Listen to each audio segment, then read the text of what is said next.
नमस्कार. मी चंद्रदीप साहेबांचा एक सच्चा कार्यकर्ता. आमच्यासाठी पक्ष, चिन्ह, गट, तट सगळं काही चंद्रदीप साहेबच आहे. सुखदुःखात धावून येणारे साहेब आम्हाला आमच्या घरचा माणूस वाटतात. बोलायला काही नसलं की माणसं नेहमी चांगल्या कामाला वाईट लेबल लावायला सुरू करतात. अशीच काही छुपी टोळी साहेबांच्या महापुरावेळच्या कामाबद्दल बोलू लागली.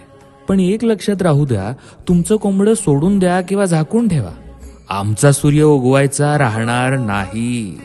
त्याच्या नावातच दीप आहे. पुरात ज्यांचा संसार उघड्यावर पडला होता त्यांना माहितीये साहेबांनी काय केलं.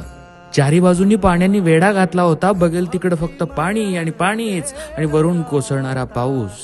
तेव्हा स्वतः पुरात उतरून एका एका माणसाला बाहेर काढणारे साहेब आमच्यासाठी मसीहा होते. 24 तास प्रशासनाशी कनेक्ट राहून जिथं गरज आहे त्या प्रत्येक ठिकाणी मदतीचा हात पोहोचवत होता हा माणूस.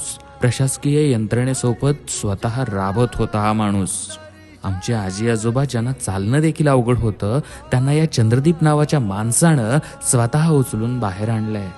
हा तोच माणूस जो 10 वर्ष आमदार होता. त्याला काय गरज होती उभ्या पावसात निसर्गानं धारण केलेल्या रौद्र रूपात स्वतःला झोकून देऊन सर्वसामान्यांच्या मदतीला धावून जायची.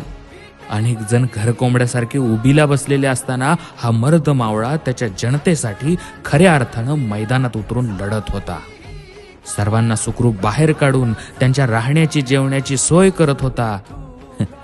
बोलणारा काहीही बोलून जातो, पण त्यावेळी साहेबांचं काम आम्ही जवळून पाहिलंय.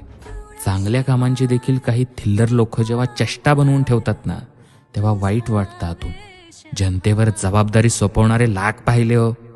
आमचा नेता जनतेची जबाबदारी स्वीकारणारा आहे.